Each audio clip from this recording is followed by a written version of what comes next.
সুপ্রভাত বন্ধুগণ, good morning from শিশু।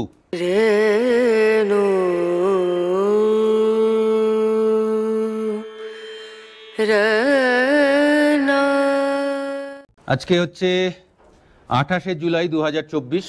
প্রচণ্ড শরীর খারাপ ছিল, ভেতরে একটা জ্বর আসছে, সর্দি, মাথা পুরো জাম হয়ে আছে। কালকে সকালে রেডি ফেডি হতে যে ওদেরকে সবাইকে ইনসিস্ট করলাম যে না আজকে থেকে যাও এখানে, কারণ আমি পারবো না। তা ওরা সবাই আমার কথাটা শুনলো। আমরা আজকে শিশু থেকে বেরোনোর প্রস্তুতি নিচ্ছি। ওরা সারা শিশু চলে বেরিয়েছে, শিশু তো কোথায় কী আছে সব জানে। আমি সারাদিন পড়ে পড়ে ঘুমিয়েছি। আজকে সকালে উঠে ফ্রেশ, একটু দম উঠছে, সর্দিটা আছে নাকে, মাথাটা জাম হয়ে আছে, কিন্তু আজকে যা কন্ডিশন আছে আমি যেতে পারবো। চলো দেখা যাক কত যাওয়া যায়। সব বাধা ছাধা চলছে, এগোবো, তবে বেশি দূর যাব না আজকে। আজকে আমরা জিসপা ক্রস করব, করে খুব সম্ভবত দাঁড়চায় থাকবো। চলো, এখন বাজে 10টা 5। আমরা অবশেষে বেরোলাম শিশু ছেড়ে।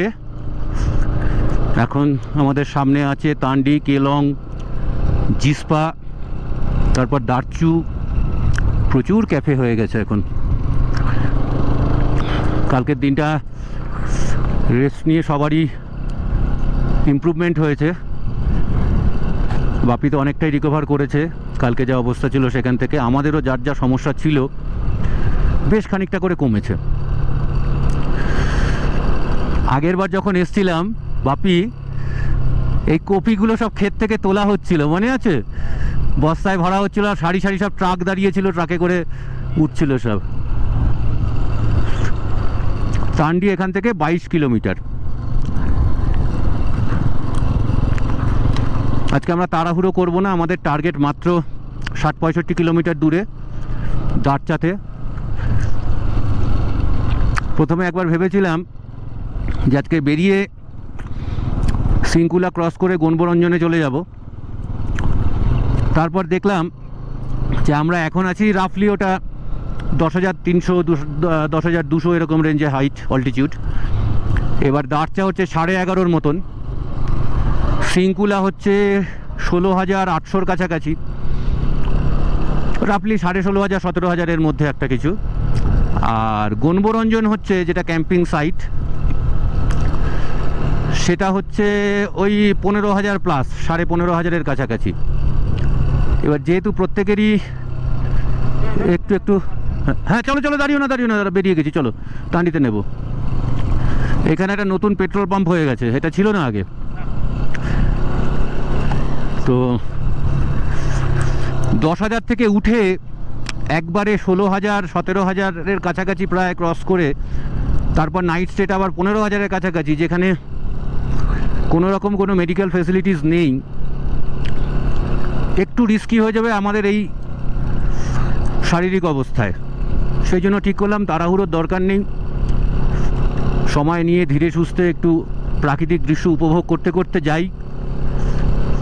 গিয়ে আমরা দাঁড়চাতেই আজকে থাকি, তাহলে 11,000 একটু উচ্চতায়, বেশি উচ্চতায় উঠে এই যে এখানে ক্যাম্প করবার সুযোগ আছে।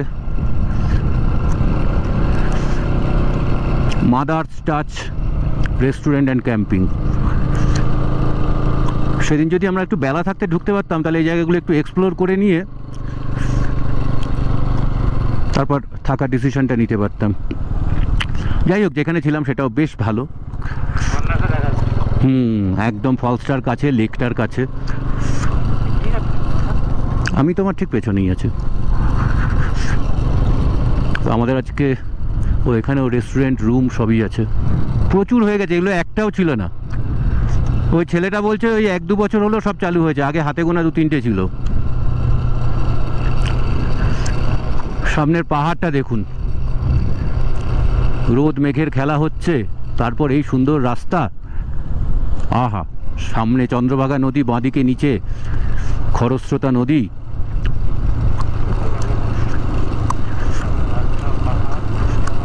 বরফের ছোঁয়া দেখা যাচ্ছে একটু একটু। আজকে আমরা এইভাবেই যাব। এই যে লেকটা, নদীটা সবই দেখা যাচ্ছে পেছনে। যাই না, যতটা ঘাড় ঘোরালাম তাতে আসলো কি না আদৌ। আমার কিছুটা কনফিডেন্স কম ছিল, কিন্তু এখন আমি যথেষ্ট কনফিডেন্ট যে আমি এখন পাহাড়ে বাইক রাইড করতে পারছি। এবং সবচেয়ে বড় কথা হচ্ছে রাইড করার কিছু টেকনিক সুমিতদা, বাপিদা এরা বলে দিয়েছে, জাস্ট সেটাকে ফলো করছি, এবার সেটাকে অ্যাডাপ্ট করে নিয়েছি। আমার এখন চালাতে দুর্দান্ত লাগছে এবং খুব ভালো চালাচ্ছি। সামনের পাহাড়টা দেখুন কি অসাধারণ লাগছে, অসাধারণ লাগছে। ক্যামেরা কতটা জাস্টিস করতে পারছে জানি না, কিন্তু আমাদের চোখ জুড়িয়ে যাচ্ছে একদম। এই জন্যই তো আশা। একটু দাঁড়িয়েছিলাম 2 সেকেন্ডের জন্য, সেটা হচ্ছে চুইংগা মুখে দিয়েছিলাম। এবার হেলমেট পরলে তো মুখটা একটু চেপে থাকে, বারবার কামড় পড়ে যাচ্ছে। কি হলো? এখানে একটা সুন্দর ঝর্ণা আছে, ছোট্ট ঝর্ণা আছে, ছোট্ট। ওই সামনে একটা মেন ধারা আর অনেকগুলো ছোট ছোট ধারা বইছে। ওই যে ওই বরফটা থেকে জলটা আসছে। এই যে ঝর্ণাটা কাছে চলে এসছে, অনেকটা দেখা যাচ্ছে এখন। ডাইরেক্ট বরফ গলছে আর পড়ছে সব। হ্যাঁ, হাইট বিশাল, দারুণ দারুণ। বাদিকে ফুলগুলো হয়ে রয়েছে, দেখেছো? হলুদ, ভায়োলেট, ব্লু।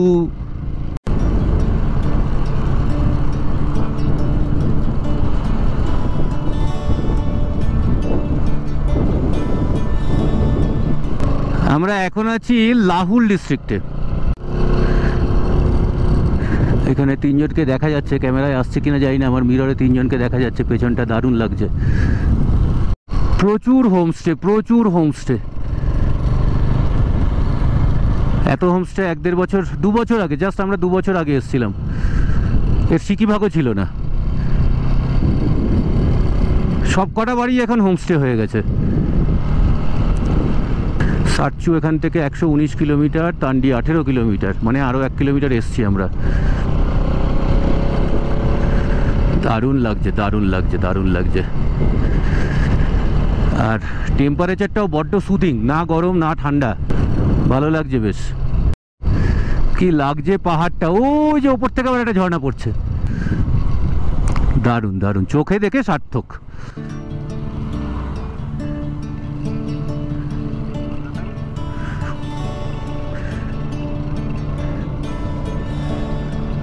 এটা আমার পাহাড়ের সেকেন্ড রাইড। এর আগে সুমিতদার সাথেই আমি আগে গেছিলাম সিকিমের ইয়াকতেনে। বিষয় হলো এখানে না পথের পাশে অসংখ্য ভ্যারাইটির এবং রঙের আর শেপের ফুল রয়েছে। তার সঙ্গে রয়েছে প্রজাপতি আর নানান ধরনের পোকা, মৌমাছি এবং অন্যান্য সব পোকা। তো সেগুলো দেখে আর লোভ সামলাতে পারলাম না, দাঁড়িয়ে পড়লাম। এবার ভালো লেন্স টেন্স সবই তো ভেতরে প্যাক করা, ফলে করলাম কি মোবাইলেই যতটা সম্ভব তুললাম। তো কি উঠলো, কেন দাঁড়িয়েছিলাম, কেন প্রসঙ্গ হারিয়ে ফেললাম, দেখুন একটু।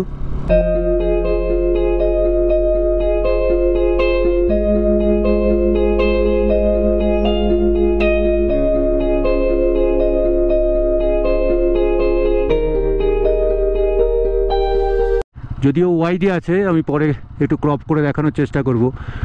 উপরে দেখুন একদম কীরকম শক্ত গ্লেসিয়ার, সেটা গলে জল নামছে, নেমে আবার কিন্তু গ্লেসিয়ারে হারিয়ে গেছে। ইনফ্যাক্ট এই যে কালো যে জায়গাটা, এটাও কিন্তু গ্লেসিয়ার। ওপরটায় পাথর পড়ে আছে, নোংরা পড়ে আছে, সেই জন্য ওরকম কালো লাগছে। আর ওপরের দেখুন কীরকম সলিড গ্লেসিয়ার কীরকম, সেখান থেকে ঝর্ণাটা নামছে।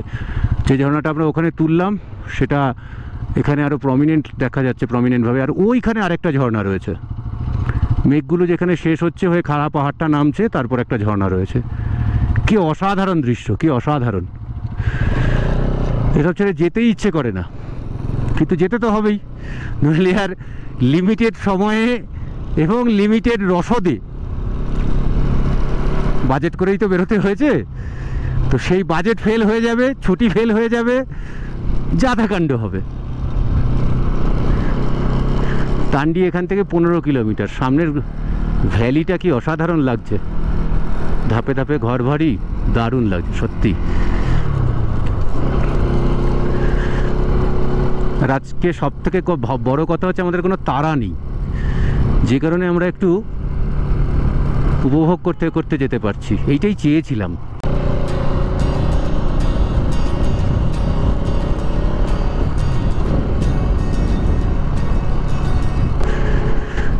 উমাপ্রসাদ মুখার্জি পাহাড়ের ধস সম্পর্কে ঠিক এই টার্মটা ইউজ করেছিলেন, যে সবুজ পাহাড়, গাছ ছিল, ঘন জঙ্গল, সেখানে ধস নেমে গাছগুলো চলে গেছে, বাকিটা এখনও কালচে সবুজ রয়েছে, আর ওই জায়গাটায় সাদা সাদা ছোপের মতন তলার মাটিটা বেরিয়ে এসছে, পাথরটা বেরিয়ে এসছে হালকা কালারের, পাহাড়ের গায়ে যেন সেতী হয়েছে।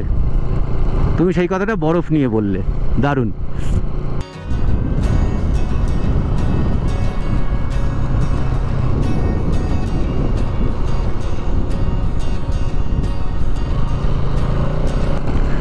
এই লালবাড়িটার মতন একটা বাড়ি হলে দারুণ হতো, তবে আশেপাশে প্রচুর বাড়ি, একটু ফাঁকা জায়গায় হলে ভালো হতো।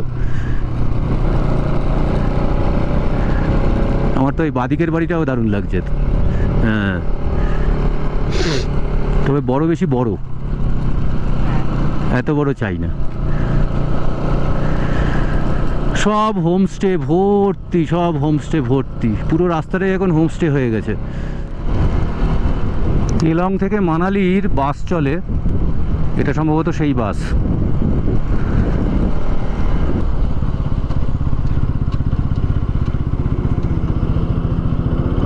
এই জায়গাটায় ভেঙে গেছে আবার। কি ধুলো, কি ধুলো, কি ধুলো।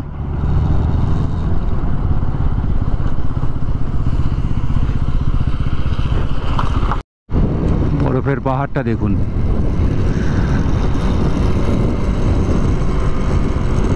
রাস্তাটা এখানে নেমেছে অনেকটা, কিন্তু সারফেস খুব ভালো, কোনো রকম অসুবিধা কারোরই হওয়ার কথা নয়। সামনের ভ্যালিটা দেখুন, আমরা যেখানটা ছিলাম তার উল্টো দিকে, এটা কি অসাধারণ লাগছে, কি অসাধারণ লাগছে।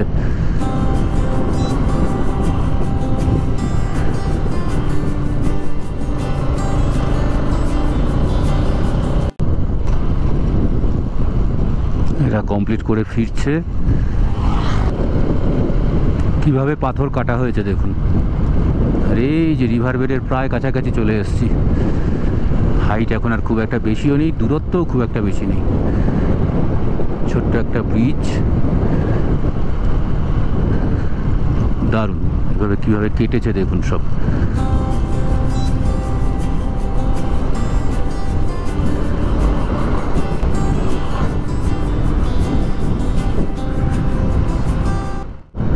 ওই সাইড দিয়ে একটা গ্রুপ যাচ্ছে অফ রোডিং প্র্যাকটিস করবার জন্য বোধহয়। বেশ বড় গ্রুপ, পুরোটাই ওপাশ দিয়ে যাচ্ছে ওরা। সামনে একটা ব্রিজ ছিল বাঁদিকে, যেটা দিয়ে নদীটাকে ক্রস করা যায়, সেটা দিয়ে ওরা ওদিকে গেছে। ওরা অফ রোডে চালাতে ভালোবাসে, ওটাই ওদের কাছে অ্যাডভেঞ্চার। কিন্তু আমি যেমন সবসময় বলি, এখনও তাই একই কথা আমার, যে আমি অ্যাডভেঞ্চারের জন্য আসি না, আমি আসি প্রকৃতির টানে।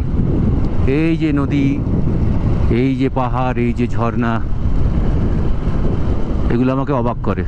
যতবার আসি, যতবার দেখি, ততবারই আবার নতুন করে অবাক হই। আমি শুধু সেই জন্যই আসি। তাই ভালো রাস্তা পেলে আমি মোটেই অফরোডিং করতে আগ্রহ প্রকাশ করি না।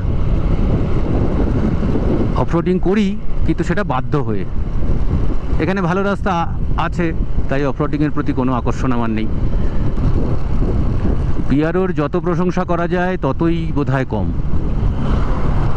কি সুন্দরভাবে এই অদ্ভুত জায়গাতেও তারা এত সুন্দর রাস্তা করেছেন, বানিয়েছেন এবং মেনটেন করছেন।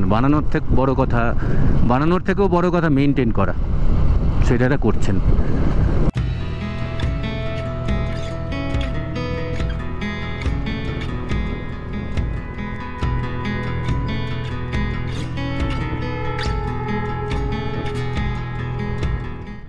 যখন কোনো গ্রুপে এজেন্সির মাধ্যমে রাইড করা হয়, তখন তাদের সাপোর্ট ভ্যান থাকে, ডাক্তার থাকে, মেকানিক থাকে। এই যে গ্রুপটাকে আমরা বাদিকে দেখলাম যাচ্ছে, এটা তাদেরই মেডিকেল অ্যাসিস্ট্যান্স অ্যাম্বুলেন্স। গ্রুপে রাইড করার এই একটা, মানে এজেন্সির মাধ্যমে গ্রুপে রাইড করার এটা একটা বড় সুবিধা। আচ্ছা, আমরা চলে এসেছি তান্ডির পেট্রোল পাম্পে। এখানে আমরা তেল ভরবো, ফুল করে নেব ট্যাঙ্ক। আগে এটাই ছিল লাস্ট পেট্রোল পাম্প, এখন কেলংয়ে একটা পাম্প হয়েছে, ফলে অতটা চাপ নেই। এখানে 97 টাকা 23 পয়সা লিটার। এটা হচ্ছে তান্ডির পেট্রোল পাম্প। লোকেশনটা একবার দেখুন, পেছনের পাহাড় সহ কি অসাধারণ জায়গা।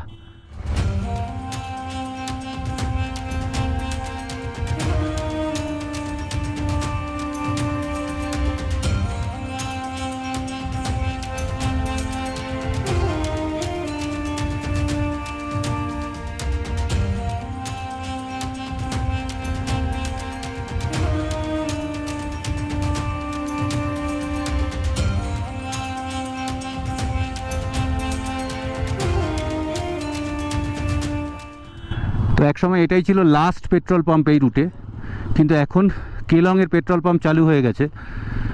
আমরা তবুও এখান থেকে আমাদের ট্যাঙ্ক ফুল করে নিলাম। এবার আমরা যাব সামনের দিকে। চলো বাপি। অ্যাকচুয়ালি তান্ডি শহরটা এখান থেকে আরও 1 কিলোমিটার আগে, কিন্তু পেট্রোল পাম্পটা এখানে। আমরা আগের বারও যখন ফিরেছিলাম সিসু যাওয়ার আগে বা মানালি পৌঁছানোর আগে, তখন এখান থেকেই তেল ভরে নিয়েছিলাম। কি সুন্দর জায়গা, কি সুন্দর জায়গা।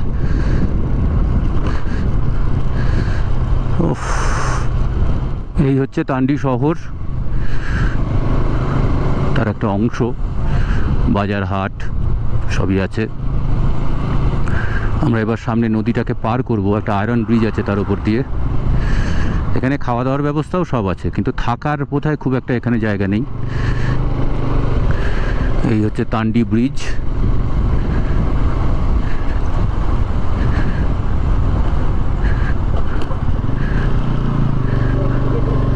এতক্ষণ নদী ছিল আমাদের বাঁ দিকে, এখন থেকে নদী ডান দিকে। উদয়পুর বাঁদিকে 45 কিলোমিটার, কিলার কিস্তোয়ার হচ্ছে 125 আর 240। সেই বিখ্যাত কিলার কিস্তোয়ার রুট কোনোদিন করতে পারবো কিনা জানি না।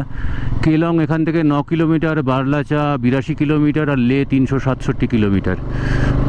কিন্তু আমরা আজকে ওদিকে যাব না, কোনো দিকেই যাব না, মানে কিলার কিস্তোয়ারের দিকেও যাব না আর লের দিকেও যাব না, তবে কেলং যাব।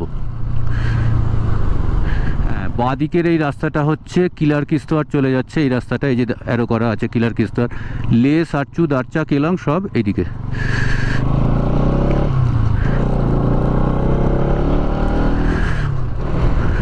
নদী চলে এসছে আমাদের ডান দিকে এবং একটু দূরত্বও বেড়েছে। দূরত্ব বলতে হাইটগত দূরত্ব, মানে আগে রাস্তা নদী থেকে এতটা উঁচু ছিল না আগে, এখন অনেকটা উঁচু হয়ে গেছে, তাই মনে হচ্ছে যেন একটু দূরত্ব বেড়েছে। প্রপার যেটা তান্ডি শহর, সেখানে কিন্তু থাকার খুব একটা ব্যবস্থা নেই। খুব একটা বলতে একেবারেই চোখে পড়লো না, আগেও পড়েনি, এখনও এবারও পড়লো না।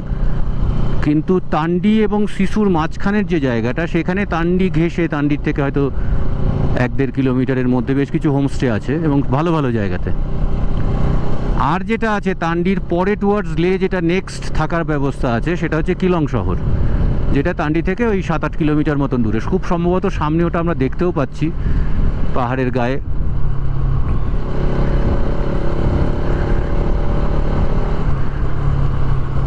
সড়ক পথে দূরত্ব হয়তো আর একটু বেশি হবে এখন, কিন্তু এরিয়াল ডিস্টেন্স 1-1.5 কিলোমিটারের বেশি হবে না। বাপি পেছন থেকে বলছে যে কিলং 4 কিলোমিটার আমরা এখন যে জায়গাতে আছি সেখান থেকে, কিন্তু ওটার এরিয়াল ডিস্টেন্সটা আরও কম।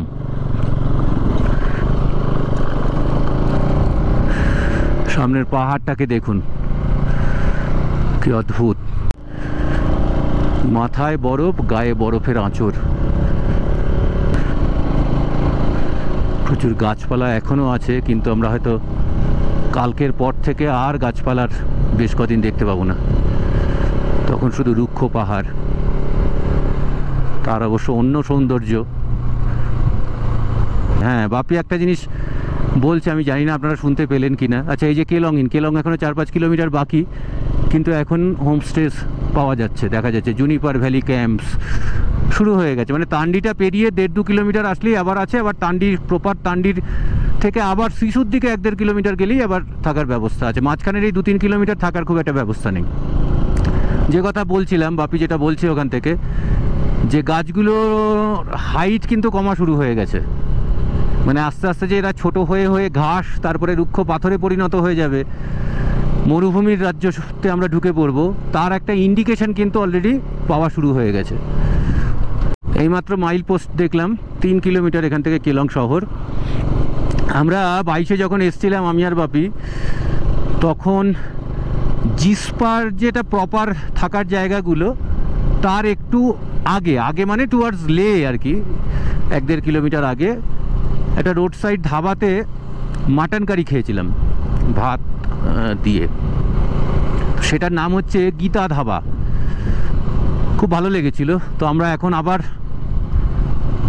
ইচ্ছে হয়েছে যে আজকে ওই দোকানটাতেই খাওয়া দাওয়া করবো, দুপুরে লাঞ্চটা করবো ওখানেই। দেখি খুঁজে পাই কি না, দেখি।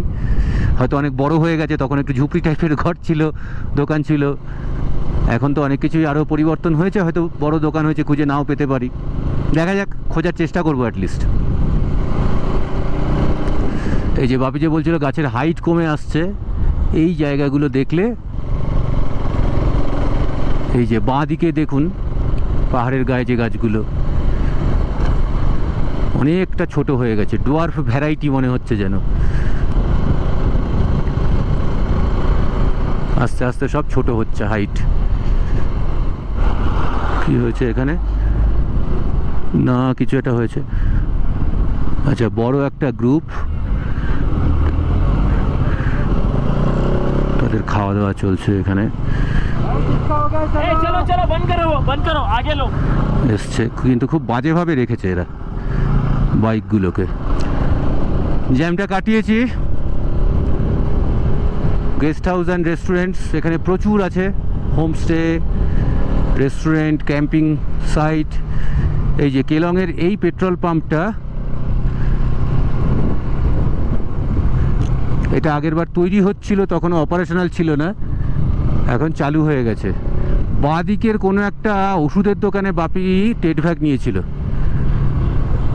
আচ্ছা, এইটা হচ্ছে কেলং শহরে ঢুকে যাচ্ছে, বাস স্ট্যান্ড ইত্যাদি সব নিচে ওই দিকটাতে। আর এইটা হচ্ছে, হ্যাঁ, মার্কেটটা ওখানে। আর এইটা হচ্ছে হাইওয়ে, ওই কেলং শহর নিচে দেখা যাচ্ছে। কেলং শহরকে পেছনে ফেলে রেখে আমরা এখন জিসপার দিকে এগোচ্ছি। সামনে একটা ছোট্ট আয়রন ব্রিজ আছে। এখন বাজে ওই 12টা 20 এরকম হবে। এই যে এগুলো কিন্তু অ্যাকচুয়ালি কোনো নদী বা ঝর্ণা নয়, বৃষ্টির জলগুলো এখান দিয়ে নামে।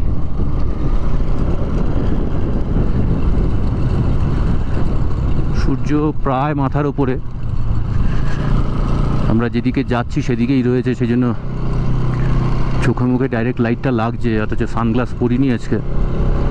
কখনো কখনো একটু অসুবিধে মনে হচ্ছে, আবার কখনো কখনো বেশ ভালোই লাগছে ব্যাপারটা। এই হচ্ছে এখন সামনের দৃশ্য। কীরকমভাবে এঁকে বেঁকে রাস্তাগুলো উঠে গেছে দেখুন উপরে যাওয়ার জন্য।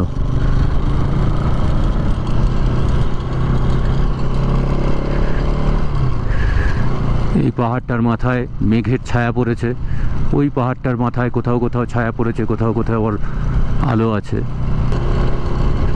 ওই দূরে একটা ঝর্ণা দেখা যাচ্ছে, অনেকটা ওপর থেকে ওই গ্লেসিয়ার মেল্ট হয়ে নামছে। জানি না ক্যামেরায় আসছে কিনা। আহ, কি সুন্দর, কি সুন্দর, বড় মায়াবী দৃশ্য। এইসবের জন্যই এত কষ্ট করে আসা।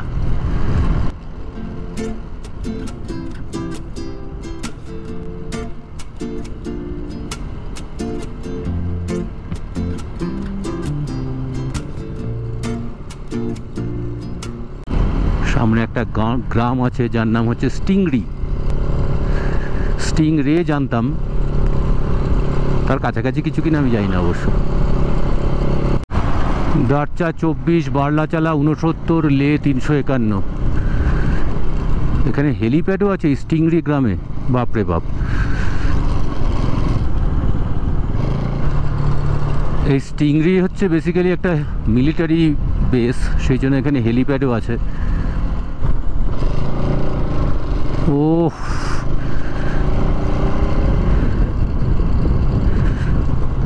কিরমভাবে পাথর কাটা হয়েছে রাস্তা বানানোর জন্য। কাটার পরে যে জিনিসটা হয়েছে সেটাকেও আমার অ্যাবস্ট্রাক্ট আর্টওয়ার্ক বলে মনে হয়। অদ্ভুত সুন্দর, পুরো সার্কেল হয়ে গেছে এখানে। জিসপা এখান থেকে 17 কিলোমিটার দূর। আমরা হয়তো জিসপা থেকে আরও 2-3 কিলোমিটার বাদে আমাদের ওই ধাবাটা পাওয়া যেতে পারে। মানে হয়তো আমরা এখন যেখানে আছি সেখান থেকে 20-21 কিলোমিটার পর আমরা নেক্সট ব্রেকটা নেব, খাওয়া দাওয়া করে নেব। কি সবুজ! কালকেই একদিকে এরকম অসাধারণ সবুজ, একদিকে এরকম রুক্ষতা। এই রুক্ষতা, কি কন্ট্রাস্ট! কালকে থেকে অবশ্য আর এই সবুজটা পাওয়া যাবে না।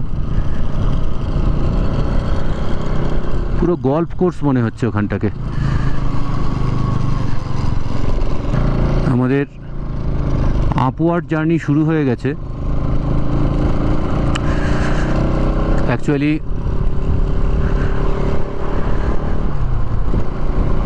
শিশু যেখানে কালকে ছিলাম আর দারচা, এই দুটোর মধ্যে হাইটের অনেকটাই ডিফারেন্স। শিশু থেকে দারচা প্রায় 1000 ফুট মতন উঁচুতে। তো শিশু থেকে বেরোনোর পর আজকে বেশ খানিকটা নেমেছিলাম প্রথমে, ফলে এখন আমরা উঠছি। তবে এখানকার অল্টিটিউড গেইনটা উত্তরবঙ্গ বা সিকিমের থেকে একটু আলাদা। উত্তরবঙ্গ বা সিকিমের মতন 1, 2 বা 3টে পাকেই অনেকটা করে অল্টিটিউড গেইন এখানে হয় না। এখানে বেশ খেলিয়ে খেলিয়ে ওঠায়। খানিকক্ষণ ওঠার পর আবার নামা শুরু হয়েছে, তার মানে আবার সামনে নামিয়ে আবার তারপর ওঠাবে। এখানে কার্ভগুলো বেশ ঘন ঘন, একটু দাঁড়াতে ইচ্ছে করছে এই নদীটা দেখে। ওই ওখান থেকে নামছে এই একটা, আর ওইখানে সামনে একটা।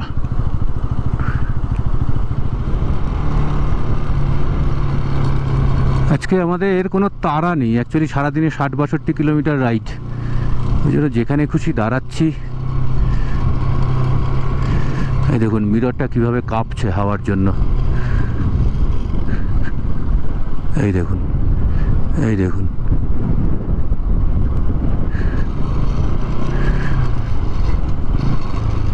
এটাই চেয়েছিলাম এবারের রাইডে, যে একবার তো ঘোরা হয়েছে, এবার একটু দেখতে দেখতে যাব।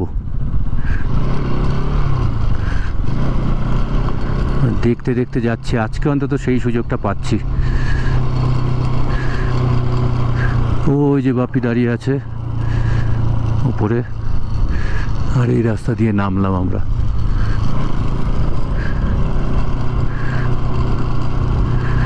সামনে জিসপার বিভিন্ন ক্যাম্প সাইট দেখা যেতে শুরু করেছে। আর দেখুন পাহাড়ে রুক্ষতার প্রভাব কত বেড়ে গেছে। গাছগুলো শুধু নিচের দিকে একটু একটু ছোট ছোট গাছ, উপরে শুধুই ন্যাড়া পাহাড়, আর কোথাও কোথাও সামান্য হয়তো একটু ঘাস আছে। জিসপা শহর এখান থেকে 7 কিলোমিটার বাকি। আজকের শিশু ভিলেজ থেকে এখনো অবধি যে রাইডটা করেছি, এই রাইডটাকে বর্ণনা করা, মুখে বর্ণনা করা সত্যি কঠিন। চোখে না দেখলে এই জিনিসের কোনো তুলনা হয় না। এক পাশে রুক্ষ পাহাড়, দুপাশেই এক পাশে মানে কোনো জায়গাতে একটা ল্যান্ডস্লাইড প্রোন জোন, একটা সাইডে রুক্ষ পাহাড়। হ্যাঁ, মানে মুখে আমার বলে বোঝানোর ভাষা নেই। অভূতপূর্ব অনুভূতি, অভূতপূর্ব।